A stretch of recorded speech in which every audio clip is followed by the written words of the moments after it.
Done. That old guy, Australia, welcoming all the way from the United States, the one and only Bryon Nelson. How you going, brother? What an introduction. I'm doing Isn't good. this How are an you? incredible feat of technology? It never fails to amaze me that I can talk real time with somebody, FaceTime, on the other side of the world. You know, it's Right. quite incredible. Yeah. I don't know how it works. Don't even ask me. I have trouble, as you saw, I have trouble even setting up the sound. So it's not that easy for me. Technologically challenged. I remember when I got my first email and had the big computers and I played Oregon Trail and yeah. And remember all the people who first, I'm older than you, but I remember that whole, you'd be listening. Oh, the dial-up internet. Dial. I remember that too. And you'd be on something and it'd drop out and you'd be like, it's dropped out. You know, right. You're like, start again. I've lost everything. Yeah. So the kids these days don't know the trials and tribulations that we went through so they could have a better life. There you go. Oh, they don't. I mean, pagers before cell phones and yeah. I think pages, I still think pages are really cool things. You know? Right. You know, you always had to have a pocket of change in case someone paged you so you could hit the payphone. we're giving our ages away. Now, Bryon, you've got a great life story. I just had a chat to you off air prior, and you've got a fabulous story that I'd like to share, and I really appreciate the fact that you've honored me by coming on air and being able to do this little video, because I know here certainly it doesn't matter where you are in the world, men have trouble being men, and society we live in these days, it's getting worse and worse every day, as we know, with the rise of not feminism, because they're trying to get rid of feminism or femininity and to make everybody beige and bland and nobody. So everybody's nobody. But men, generally speaking, have a hard time knowing where to fit in. Now, you've had a most incredible upbringing, which kind of relates to me a little bit because you've been in the system, what they call a juvenile system, I think, in the States, yeah? Yes. But now, whereabouts are you situated? Because I love this, because here in Australia, one of the biggest shows on TV, of course, is Yellowstone with Kevin Costner. And that's the only thing we know about Montana is bloody Yellowstone. Well, I'm about an hour and a half north of Yellowstone. Did they actually film that there? I believe they do. Yes. No, they are. In fact, today at the store, there's some flyers in our local stores that are looking for people to audition for the next series. You're in there. Get out of there, Bryon Nelson. I don't have time for that. Brother, yeah. I don't even watch it. Bucket list. You can be honest. Well, it has beautiful scenery. I can tell you that much. So stunning, stunning rural I get scenery, to see it. I get to live it every day. Now, whereabouts are you in Montana? I'm in Deer Lodge. Deer Lodge. So I love it. I'm Western Montana. You guys have the best names. I don't know. Just the best names. Deer Lodge, Montana. The next town over is Anaconda. Oh, that's where you are, Anaconda? Or near no, there? I'm in Deer Lodge. The next town is Anaconda. Okay, fair enough. Well, you say town. Yeah, but we got some cool names, like I said. Let me ask you a question. How many people live in Deer Lodge, roughly? Roughly 2,500. Well, is it now? Usually when Americans go, I come from a small town of 45,000 people, and I go, that's a city here. Right. So 2,500 is really little. Out. Well, we're really spread out too. A lot of ranches around here. Okay. Now, we haven't only got a limited amount of time, so give me a bit of a rundown as quick as you can on your upbringing, and because I found that fascinating, and I'll leave it to you to tell the story for our Australian viewers. Okay. Well, I drink my tea. Mother had to give us up to the grandparents. My papa was a Depression baby, really old school. You learned your lessons the hard way with them. Social services removed us from there, put us in a home where we were slaves, and my sisters and I, when I say we, and we had to take care of their kids, keep their house clean, barely any food. Suicide crossed my mind for the first time when I was 7. and then they put us back in with Papa and Grandma. That went downhill again for till I was 13. Then I moved in with my mom and stepdad, was given all the freedom I wanted, do anything I wanted, anytime I wanted. That landed me with a whole bunch of felonies and in juvenile detention center for 90 days. And then I moved on to, they put me into a juvenile boot camp for 90 days. And that was, when I say boot camp, I mean boot camp, like military style boot camp. Oh, wow. I went through that for quite a long time, finally finished the program. I kept getting in trouble, so they'd give me more time because I wanted to stay.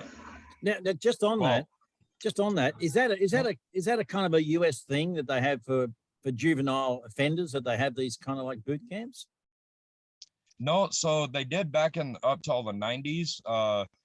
I looked up Osceola, Georgia boot camp, I don't know, about a year ago, and it said that they closed it down in the 90s because it was considered child abuse. Oh, So yes. it was like a year or two after I was out of there is when they shut it down. But you enjoyed it. But it's the best thing that ever happened to me. Wow. Okay. Yeah, I enjoyed it. It gave me structure. I was able to set goals and meet those goals.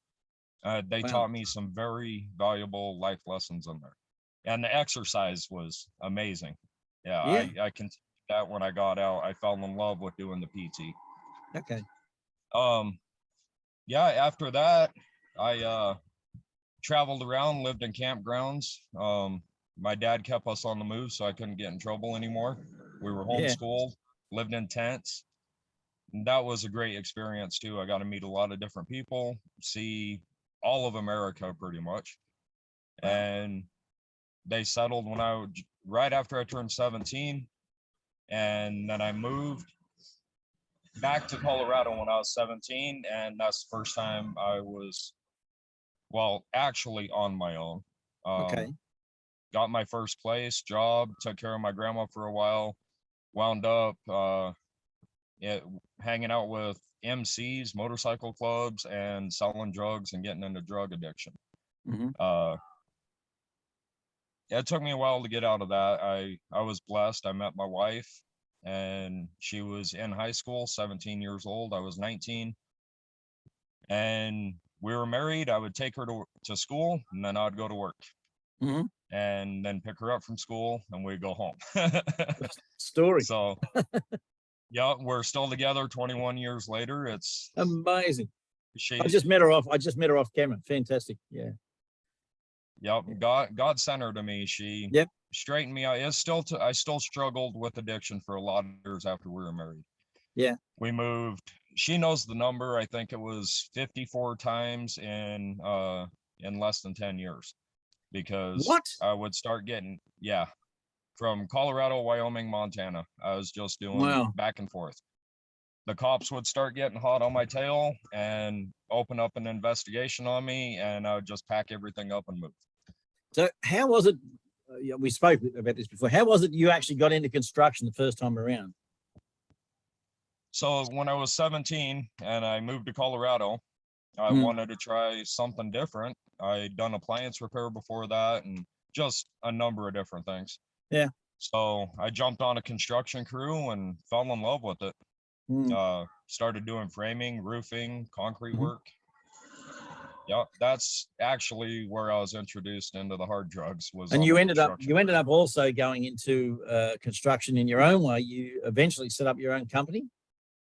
Yep, I managed to. Well, my wife ended up leaving me at one point, and I said, I can't do this. I want my wife and kids. That's the most important thing. And that's the turning point for my whole adult life right there, was that moment. And I hitchhiked all the way back up to Montana, got my wife and kids back, and started up a construction company. Had it for almost 8 years. And then we had the recession in 2008, market crash, and I lost my company. Wow. Just a minute here. We're live. This is live. All right, hon. Love you. Oh, yeah. She wanted to take my new truck to the store. Oh, okay. We'll get to your new truck in a minute, but anyway. So you had a company and you were doing pretty well for yourself, and then lost I everything did. in the financial crash, like a lot of people did. Yep. Yeah, I Yeah. had to lay off a lot of people. I was up to 14 people Yep. at one point, employees, and had to lay them all off. Wow. Yep. That would have been And now. I know that would have been very difficult for you, particularly you're a proud guy. I know that much, and so because you know that that's going to devastate people, but there's nothing you can do, is it? Your hands are tied. There's just no way you can keep going. yeah, it was devastating to me and my family too. Like we Yeah. lost everything. We Yep. sold everything. I traded a mobile home for a camper, a 32-foot bumper pole. And after we sold everything, we loaded up in that camper and we traveled around and burned through the money. When And it had was a good gone, time we though. came back to Montana. And you were saying you met a lot of interesting people, had some great times as well. Oh yeah, a lot of great Yeah. times. I have friends from all over this country And you've worked at that I McDonald's for know $8.50 an personally. hour. You've which is unheard of in Australia, but anyway, unless you're about 10 years old, and Yep, had to rebuild your life basically. I did. Yeah. Yep. We started from nothing and family of six, 8.50 an hour at McDonald's, living in a trailer house. Happy days. Oh yeah, yep. But we managed to stay positive and have fun. The main thing was I don't bring it home to my family. If I'm Fantastic. feeling depressed or blue about something, I would just go for a hike in the woods or play with my dogs and relax. And that's a terrific bit of advice for a lot of men too. And I think there's not too many outlets for men. And they're supposed to be strong, resilient types, et cetera, and family men. And they end up in the situation where they share with nobody or have no other outlets, and you really, like you say, you go for a walk in the woods or hang out with your dogs. And you were telling me before, you have a ritual, I think, when you get home, is nobody bothers you for half an hour. Yeah. Yep, yep. Everybody leaves me alone for 30 minutes when I get home. Yeah. And That's they that's just a let good me thing too. decompress and readjust from work to back to family life. And Now, having because worked in a variety of jobs, which you were, we get to what you've done now, which you've re-established yourself in construction. Yeah. I have. Yep. Fantastic. I'm back in it. I'm about a month old right now. In the new company. Yep. Yeah, the new truck, which you're sitting in. Yep. Yeah, got a new truck had to get it for the company. So my Yeah. old truck was just way too expensive on fuel. If I'm gonna make a fuel payment, Yep. then I might as well make a truck payment instead. So Fantastic. So you only got, like you said, 2,500 people in, or 2,500 around your area. So do you work out of the area a fair bit too, I guess? I do. Well, I've got some estimates put out right now in this area. I haven't picked anything up locally. Yep. I will though. I've got some contracts coming through right now. Mostly Yes. it's Butte, Anaconda, Georgetown Lake, Helena. I done a bathroom remodel in Helena. That Yeah. was hour and 20-minute one way every day. Every day. Way to go. Now, if I said to you, what kind of advice would you have particularly for men, to maintain some hope? Because we're all aware of the things that we're not talking about, the elephant in the room, the way the world's now shaped itself, and the trials and tribulations people have been through, and the difficulties, particularly men, are finding now, to maintain a sense of self and awareness and being, because everything's changed. Everything's changed dramatically, and it's not going to get too much better in the near future, but will in the end. So what is it that you would give as a piece of advice to most men, if you could, or any men who might be listening, who might think, wow, this guy's been through hell and back. What bit of advice would you say you've learned in your years on the planet? Well, like my shirt that you were pointing out I earlier. love that shirt. I love that shirt. I have to ask you, who's Lavoy Finicum? So he was a rancher that stood up against the tyrants in Oregon at Malheur Wildlife Refuge. Oh, okay. And he's the one that was killed by the police, well, by the government in Oregon. Oh, okay. I'm going to look into that. Set up a roadblock and grabbed him, and yep. Wow. Well, didn't grab him. They shot him. Yep. Oh, okay. Tragic. I'm actually going to look into that. I might even do a little story on that. That's a fantastic. I love the shirt, brother. It's a brilliant shirt. Thank you. And it relates to a lot of things. Oh, there you go. yep. Yeah. Well, the So advice I would give is, yep. What? Okay. The advice I'd give is we're in this mess worldwide because of the ways that we were taught. A lot of people my generation who have children now didn't have their fathers around. They didn't have their mothers. No. If they were around, they were both working all the time. Yeah. And we were raised by the state, basically. So we have to be there for our kids. If you want to make a huge impact and a huge change in this world, the best thing you can do is teach your kids the right way and walk the right way so they can see how it's done. Don't give in to tyranny. Don't give in to oppression. And I have 4 kids of our own, and then we have what we call bonus kids. They're kids that grew up as best friends with ours, and they call us mom and dad. So between like all 6 of these kids, or well, 8 kids, that's a huge impact that my wife and I are making on 8 people's lives. Imagine what people are going to do in 10 years. They're totally going to flip back to what this country's supposed to be. So with proper guidance and just, if you focus your energy on your family and your children and your neighbors and just try to be a righteous human being, then the world will change. It'll change faster than you think. I love that phrase. And I mean, it's tossed around pretty randomly at this stage, righteous. And it you know, it has its own connotations and meanings, but it's been used pretty randomly. But I'm taken by the idea. See, in a lot of countries, they have a mandatory, like in Israel, 12 months. You've got to go and do military for 12 months. You know, and what they're supposed to do, in a sense, is instill that kind of patriotism, in a sense, but also a formality, you know, and regiment, and you know, that kind of thing in your life. And I keep thinking that there's so many people, particularly amongst the young, but certainly amongst a lot of people, who don't have that kind of rigidity or regimen in their life. They tend to wander a little, you know. And I always wondered whether or not have they got that kind of thing in America anywhere? In any of the states?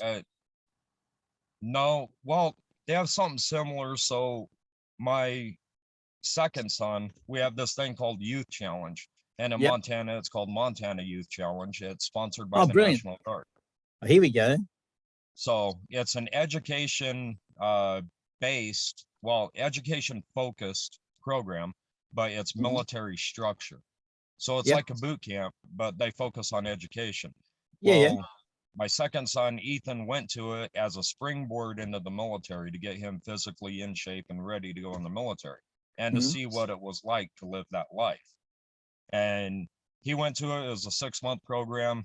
He rocked it. I mean, he done amazing. He won every award he could get. He got his high school diploma, 1 of 7 out of 60 some, I believe. He was 1 of 7 to get his high school diploma. He got out of it and it changed him. Like, he wakes up early in the morning. He doesn't backtalk or argue. Like, everything in everything at that teenage boy stage. It's all changed. It done wonders for him. So we have something like that, but it's nothing like the boot camp that I went to for so long. But it was still enough structure and enough goal setting that it gave him that head start in life. Wow. See, here in Australia, we can't do these kind of things. Based. Yeah, we have too many stumbling blocks in this country. It's all about the irony is not lost on me. They talk about rights and the rights that you have, and you're infringing on people's rights and da da da da. And until it comes to certain rights, which then don't, you know, which we can't talk about. They don't matter. Which then mean don't matter. You know, well, but not those rights. You know, like science, but not that science. So it's like we don't have nobody would back that. We have a situation here where we have the, I don't know what you call it in the US, but unemployment benefits. If you don't have a job, you can apply for the. I mean, it is a stigma in a sense, and it's a difficult thing to get into, to get that kind of money to survive on. But the other side of that is we've tried to get what they call it dole money, because they're handing it out, doling it out. But we had this thing called work for the dole, where you have to do, say, 20 hours a week to get your money, and then you could earn extra money. And oh my God, the outrage from the those who feel that we were wanting to oppress the oppressed. Oh, how dare you suggest they work for their money? That is terrible. I'm like, right? Really? I don't get that. How hard is it there to get unemployment benefits? It's very difficult. It's a process it's very lengthy, and then the stipulations around it, and particularly in small towns, are really difficult, because you have to have a certain amount of, they call it job seeker, you got to go and ask a certain amount of people, annoy the crap out of people to see if they've got a job. I'll go and see, say Bryon Nelson might get 10 people in a week coming asking for a job, and you go, yeah, what? You have to put a no trespass sign on your gate, stay away. But these people have got to do it. If they don't do it, they don't. And they've got to write down when they went and saw you, who they went and saw, who they spoke to, blah, blah, and it's endless. Yeah. And when you get these small towns, there's not enough jobs anyway. There's not enough shops. There's nothing. I mean, how the hell are they, if you've got a small town and you've got a 25% unemployment rate, how are those people going to go and ask, 20 businesses in town, which is all there is, every damn week for a job? Right. It's just ridiculous, It doesn't make any sense. That'd be very frustrating. Oh, it's horrible. It really is horrible. But we know that there's an intention to that. Yeah, I think if welfare benefits were like that, or dole money or whatever, then people would be working. Yeah, well, I would have thought you'd want to have some kind of self-esteem, where you go, I'll tell you what we'll do. So, yeah. You'll get 200, we'll give you $200 a week, but if you do 20 hours, we'll make that 400 a week, and you go and do 20 hours work, and you go and do a job, whatever, because rents here in Australia are through the roof, $300, $400, $500 a week. It is here too. Yeah, it's insane. Ooh, but we know that that's also intentional, Oh yeah. They can't force poverty otherwise, Bryon, look, I got to go. We're nearly out of time. Fantastic talking to you. Now, you and I spoke once before. It was quite a couple of years back. I think it was wee hours in the morning at some point. And we made a bit of a promise to you that we got to the States, we'd come to Montana. I don't know how to say it. Montana. It's Montana. Montana. But we come to Montana and annoy the crap out of you. You have a room and food anytime. And same here, brother. Same here. Just don't bring the whole 8 of you, because we can't fit 8 of you. But anyway. Yeah. As many as you like. Well, brother, beautiful speaking to you. Thanks for your words of wisdom, and lovely to hear your story. And I'm glad you're back on your feet and doing really, really well, and looking like you're going to be successful again. Big road to travel for you. It's a fantastic story, and I hope everybody who watches this gets something from it. And thank you very much for your time. I know that your wife had to go to the store, and you had to sit in your car, and she couldn't take your car. Right. She gets to drive it a lot. I do feel bad about it, but oh yeah, you look whatever. Well, thanks so much. Peace and light, that old guy Australia. Catch you on the flip side, man. All right, love you, brother. Everybody stay positive. Thanks, Bryon. See you, brother. Bye.